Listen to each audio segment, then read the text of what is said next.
মেঘমালা আকাশে উড়ে উড়ে যায়, পর্বত চূড়া হয়ে। আল্লাহু আকবার, আল্লাহু আকবার, আল্লাহ। কি হচ্ছে কি আব্দুল্লাহ, তুমি এখনো ঘুমিয়ে আছো? এই যে আমি এত ডাকাডাকি করছি, তোমার কানে যাচ্ছে না? কি কি হয়েছে মা? চোর ঢুকেছে ঘরে? চোর ঢুকেছে? ঘরে চোর ঢুকেনি, কিন্তু তোমার মনে শয়তান ঢুকে গেছে। মানে কি মা, এসব কি বলছেন? মানে হলো, কখন আসরে আজান দিয়েছে, এখন কি রাত যে চোর ঢুকবে? ঘুমোতে ঘুমোতে এতটাই বেহাল দশা করে ফেলেছ যে বুঝতেই পারছো না এখন দিন না রাত। ভেবেছো রাতের ঘুম দিয়েছ? আসরে আজান সে কখন দিয়েছে, সবাই নামাজ পড়ে ফেলেছে, তুমি মসজিদে যাবে কখন? তোমার সাথে সব বন্ধুরা নিশ্চয়ই এখন নামাজ পড়ে বেরিয়েও গেছে, আর তোমার কিনা নামাজে কোনো খবরই নেই। ঠিক আছে মা, পড়ে নিচ্ছি। আজ দেরি হয়ে গেছে, আর একদিনের জন্য তোমাকে দেরি করতে না দেখি, ঠিক সময় মতো যেন তোমাকে নামাজ পড়তে দেখি। মেঘমালা আকাশে উড়ে উড়ে যায়, পর্বত চূড়া হয়ে আড়ালে হারায়। মেঘমালা আকাশে উড়ে উড়ে। কি হলো ভাইয়া, মা তোমার সাথে এত চেঁচামেচি করছে কেন? আর বলো না, আমি একটু গভীর ঘুমে চলে গিয়েছিলাম, সেই জন্য আজকে নামাজটা একটু দেরি করে ফেলেছি। আর মা আমার বন্ধুদের সাথে তুলনা দিচ্ছে। তুমি জানো আমার বন্ধুরা কত বাজে? আমার সব বন্ধুরা একটাও ভালো না। ওমর ফারুক নামাজ পড়ে, কিন্তু অন্য যারা আছে তারা ততটা নামাজ পড়ে না। ওরা তো নামাজের সময় বসে বসে শুধু গল্প করে, মারামারি করে। আর ওরা কত বাজে জানো? ওদের মধ্যে এক দুজন তো মেয়েদের সাথে। আল্লাহ, ছি, কি বলছো এসব তুমি ভাইয়া? তোমার মুখের ভাষা এত বাজে হলো কি করে? তোমার এত বড় সাহস, তুমি কি বোধ করছো? মা তোমাকে নামাজ পড়তে বলেছে, আর তুমি কিনা সেটা না করে আমার সামনে কিবোধ করছো? তুমি কি ভেবেছো তুমি অন্যের কিবোধ করবে আর আমি সেটা বসে বসে শুনবো? কখনোই না। আমি আবার কখন কি বোধ করলাম? কি বলে এইসব মেয়েটা? আমি জানি না মনে হয় কিছু। না, জানো না, বড় বলেই তুমি সব জানো না। এই যে মাত্রই তো বললে বন্ধুদের অগোচরে আমার কাছে তাতে বদনাম করছো, এইটা কি গীবত নয়? আরে না, এটা আবার গীবত কি করে হয়? আমি তো যেটা সত্য সেটাই বলেছি, আর তুমিই বা এত রাখছো কেন? আমি যেটা বলেছি শুনলেই তো বুঝবে। তুমি কি বোকা হয়ে গেছো? তুমি জানো গীবত সমাজ বিধ্বংসকারী মারাত্মক এক গুনাহ। ইসলামে গীবত বা পরনিন্দা করাকে সম্পূর্ণরূপে হারাম বলে ঘোষণা করে তা নিষিদ্ধ করা হয়েছে। ইসলামের দৃষ্টিতে গীবত শোনাও অন্যায়, সুতরাং গীবত যেরকম পাপ, শ্রবণ করাও তেমনই পাপ। অথচ এই পাপের কাজটি চায়ের আসর থেকে শুরু করে স্বাভাবিক আলাপচারিতায় যেন স্বভাবসুলভ ব্যাপার হয়ে উঠেছে। বলা যায় এখন তো কোনো বৈঠক গীবত ছাড়া যেন অসম্পূর্ণ হয়ে থাকে। কিন্তু এটা এমন কি কাজ যে এত গুনাহ? অনেকেই তো পরনিন্দাকে পাপ বা নিষিদ্ধ কোনো কিছু বলেই মনে করেন না, অথচ গীবত একটি জঘন্যতম পাপ।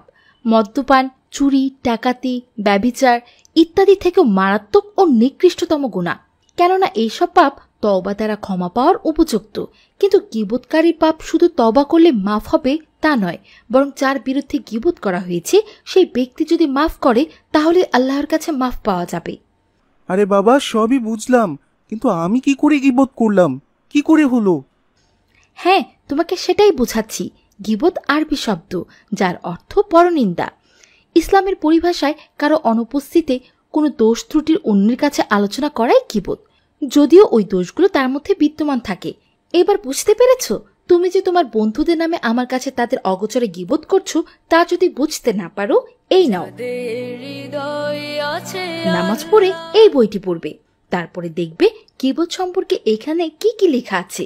এখন যাও, নামাজে যাও। নামাজের তো বেশ অনেকক্ষণ সময় হয়ে গেছে, আমি বরং ঘরেই নামাজ পড়ে নিতে পারি। হ্যাঁ, পড়ে নাও। মেঘমালা আকাশে উড়ে উড়ে যায়, পর্বত চূড়া হয়ে আড়ালে হারায়।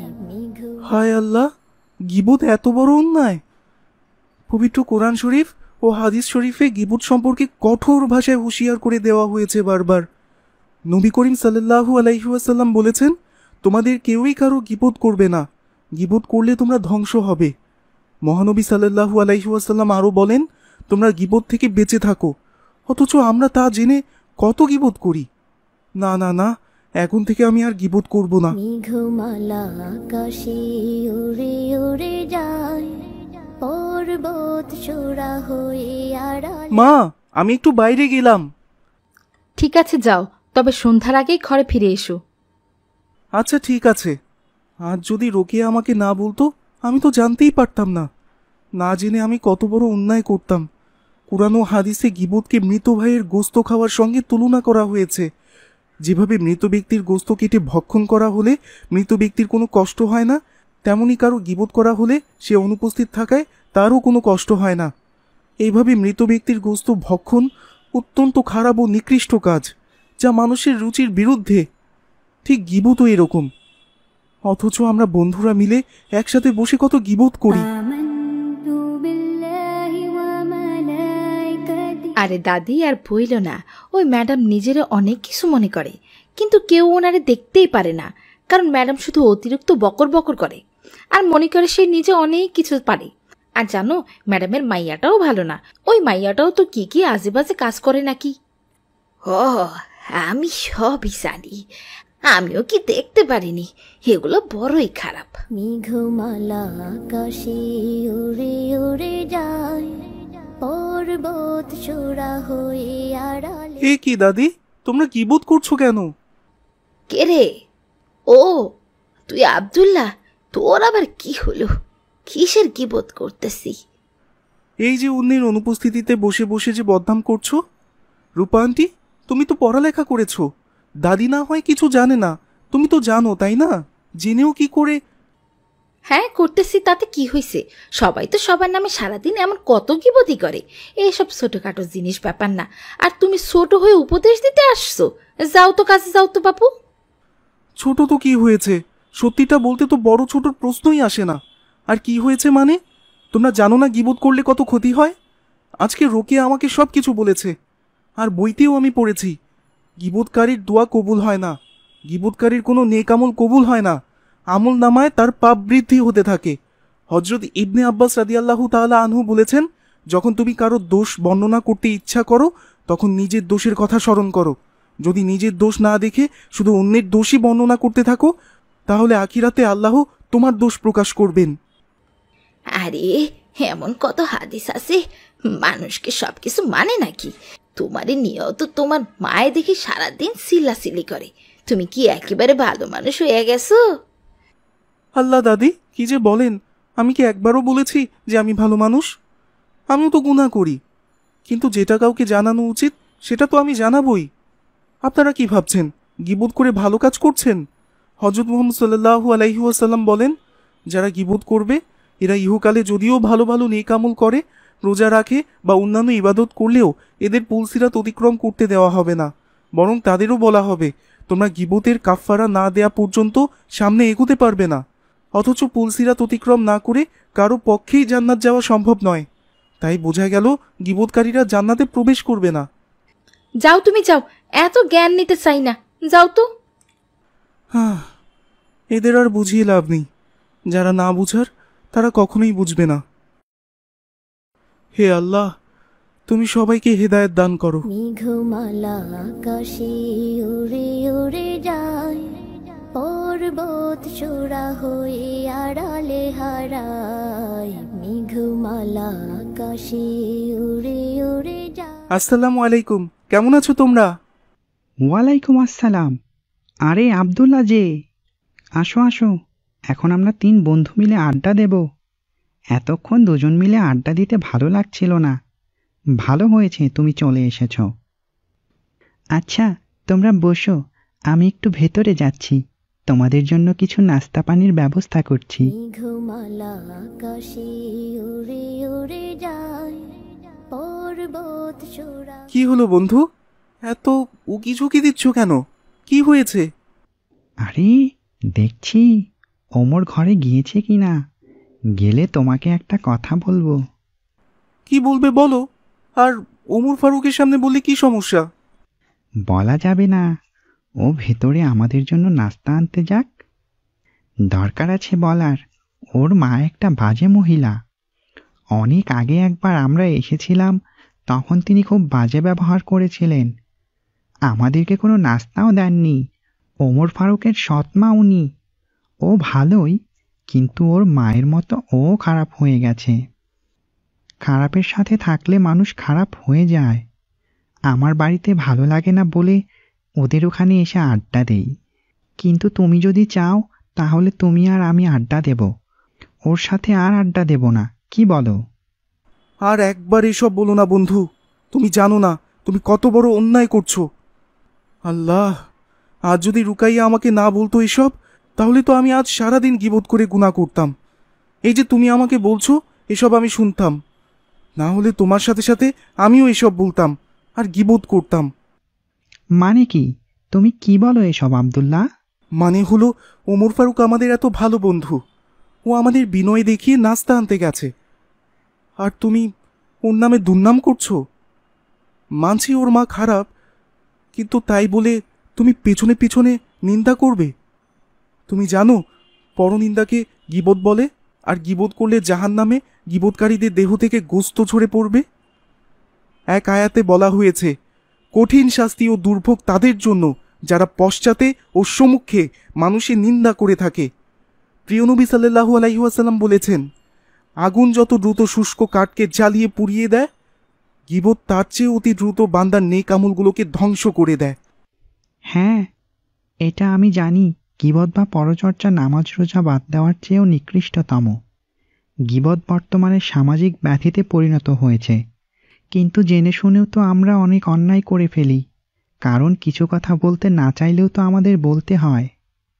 আমাদের পুরোপুরি ধর্মীয় জ্ঞান না থাকার কারণে আমরা কতই না পরনিন্দা করে যাচ্ছি, আর এই পরনিন্দা চর্চার ফলে আমাদের মধ্যে প্রতিনিয়ত হিংসা বিদ্বেষ ঘৃণা সৃষ্টি হচ্ছে, ঝগড়া বিবাদ হচ্ছে, হানাহানি সহ বিভিন্ন ফিতনা ফাসাদ হচ্ছে।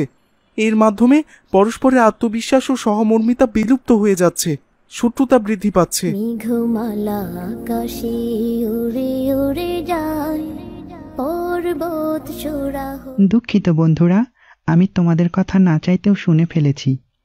আমি বুঝতে পেরেছি তোমরা আমাকে নিয়ে কথা বলছো, নিশ্চয়ই আমার মায়ের কথা বলছো। আসলে আমার মায়ের কথা সবাই বলে, কি করব বলো? আমি তাকে মা হিসেবে অনেক ভালোবাসি।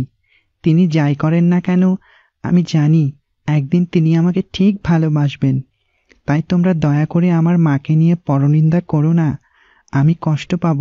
তিনি যেমনই হোক না কেন তিনি আমার মা। ওমর, ওসব মাথা থেকে সরাও। তোমাকে ছোট্ট একটা ঘটনা শোনাই, তাহলে তুমি বুঝতে পারবে গীবত করার পরিণাম। গীবত কবিরা গুনার অন্তর্ভুক্ত। গীবতের পাপ সুদ অপেক্ষা বড়, বরং হাদিসে গীবতকে বড় সুদ বলা হয়েছে। রাসূলুল্লাহ সাল্লাল্লাহু আলাইহি ওয়াসাল্লামের নিকটে আয়েশা রাদিয়াল্লাহু তাআলা আনহু সাফিয়া রাদিয়াল্লাহু তাআলা আনহুয়ের সমালোচনা করতে গিয়ে বলেন, হে আল্লাহর রাসূল সাল্লাল্লাহু আলাইহি ওয়াসাল্লাম, আপনার জন্য সাফিয়ার এরকম হওয়াই যথেষ্ট। এর দ্বারা তিনি সাফিয়ার বেটে সাইজ বোঝাতে চেয়েছিলেন। নবী করিম সাল্লাল্লাহু আলাইহি ওয়াসাল্লাম বলেন, হে আয়েশা, তুমি এমন কথা বললে, যদি তা সাগরের পানির সঙ্গে মিশানো যেত তবে তা সাগরের রঙকে বদলে দিত। আল্লাহ, তুমি না বললে তো এসব জানতামই না। কি বলো? আমি তো কখনো এসব পড়িনি। তোমার ওই বইটা কি আমাকে দেবে, যেটা রুকাইয়া তোমাকে দিয়েছিল? হ্যাঁ, অবশ্যই দেব। তোমাকে আরেকটা কাহিনী শোনাই। গীবত কবরের শাস্তি ভোগের অন্যতম কারণ। একদা রাসূলুল্লাহ সাল্লাল্লাহু আলাইহি ওয়াসাল্লাম দুটি কবরের পাশ দিয়ে যাচ্ছিলেন। হঠাৎ তিনি থমকে দাঁড়ালেন এবং বললেন, এই দুই কবরবাসীকে শাস্তি দেওয়া হচ্ছে, তবে তাদেরকে তেমন বড় কোনো অপরাধের শাস্তি দেওয়া হচ্ছে না। এদের একজনকে শাস্তি দেওয়া হচ্ছে চুগলখড়ি করার কারণে, এবং অন্যজনকে শাস্তি দেওয়া হচ্ছে পেশাবের ব্যাপারে অসতর্কতার কারণে। অপর হাদিসে চুগলখড়ির পরিবর্তে গীবত করার কথা উল্লেখ রয়েছে। তবে কিছু কিছু ক্ষেত্রে গীবত করা জায়েজ, যেমন অত্যাচারী জালেম শাসকের সম্পর্কে গীবত করা যাবে। কারো দোষ দূর করার জন্য গীবত করাতে কোনো অসুবিধা নেই। কোনো ব্যক্তিকে সঠিক পথে ফিরিয়ে আনার জন্য বা পাপ কাজ থেকে লজ্জা দেওয়ার জন্য গীবত করা যাবে। কাউকে কোনো ভালো শিক্ষা ও সৎ পথে আনার উদ্দেশ্যে ওই ব্যক্তির গীবত করা যাবে। দ্বীন ইসলামের প্রতি উৎসাহী করার জন্য গীবত করাও বৈধ। কেউ যদি বিয়ের উদ্দেশ্যে কারো কাছে পাত্র বা পাত্রীর সম্পর্কে কোনো কিছু জিজ্ঞাসা করে বা জানতে চায়, তাহলে নিয়ম হলো দোষ ত্রুটি থাকলে তা বলে দেওয়া। তা গীবত হবে না, কারণ ওই পাত্রপাত্রীর দোষ ত্রুটি এখন না বললেও বিয়ের পরে যখন প্রকাশ পাবে তখন দাম্পত্য জীবনে অনেক ফিতনা ফাসাদ ও ঝগড়া বিবাদ হতে পারে। মোদ্দা কথা হলো আমাদেরকে গীবতের ব্যাপারে খুবই সতর্ক থাকতে হবে। একে অপরের দোষ ত্রুটি আলোচনা না করে নিজের দোষ ত্রুটি খুঁজে তার সংশোধন করার চেষ্টা করতে হবে। আল্লাহ তাআলা সবাইকে পরনিন্দা থেকে বেঁচে থাকার তৌফিক দান করুক, আমিন। তোমাকে অনেক ধন্যবাদ আব্দুল্লাহ। আমাকে যদি এসব না বোঝাতে তাহলে আমি জানতামই না। ওমর ফারুক, তোমাকে অনেক ধন্যবাদ। আমি এতদিন মনে মনে ভেবে এসেছি আমি বোধহয় তোমাদের থেকে অনেক বেশি কিছু জানি, কিন্তু আজ বুঝলাম আমরা সবাই সব কিছু জানি না। তোমরা দুইজন আমাকে যদি আজ এসব কথা না বলতে তাহলে আমি না জেনে শুনে কত অন্যায় করতাম, আর আমার মনে কত হিংসার জন্ম হতো। একসময় এসবের কারণে ঝগড়াঝাটি হতো। আব্দুল্লাহ অনেক ভালো, ও আমার গীবতকে প্রশ্রয় দেয়নি। আমাকে না, আব্দুল্লাহকে ধন্যবাদ দাও। আব্দুল্লাহ তোমার চোখ খুলে দিয়েছে। আমাদের উচিত কখনোই কারো নিন্দা না করা। পৃথিবীর সবচেয়ে বড় ধন্যবাদ আমার বোন রুকাইয়াকে। আজকে আমি রুকাইয়ার সাথে বসে বসে যখন গল্প করছিলাম তখন আমি জানতে পেরেছি যে আমি কত বড় অন্যায় করছি, কত বড় ভুল করছি। এই গীবতের ব্যাপারে সবাইকে আমরা জানাবো, নতুবা সবাই তো দোষ করবে, পাপ করবে। হ্যাঁ ঠিক আছে, তবে এখন চলো একটু নাস্তা খেয়ে নাও। মাগরিবের আজান দিয়ে দিবে খানিক পর। আমরা সবাই একসাথে নামাজ পড়ি, কি বলো? হ্যাঁ অবশ্যই অবশ্যই, আগে নাস্তাটা করি। হ্যাঁ, নাস্তা কিন্তু আবার মন্দ বলো না। হ্যাঁ, না না, আর না ভাই, এসো। হ্যাঁ অবশ্যই অবশ্যই। মেঘমালা আকাশে উড়ে উড়ে যায়।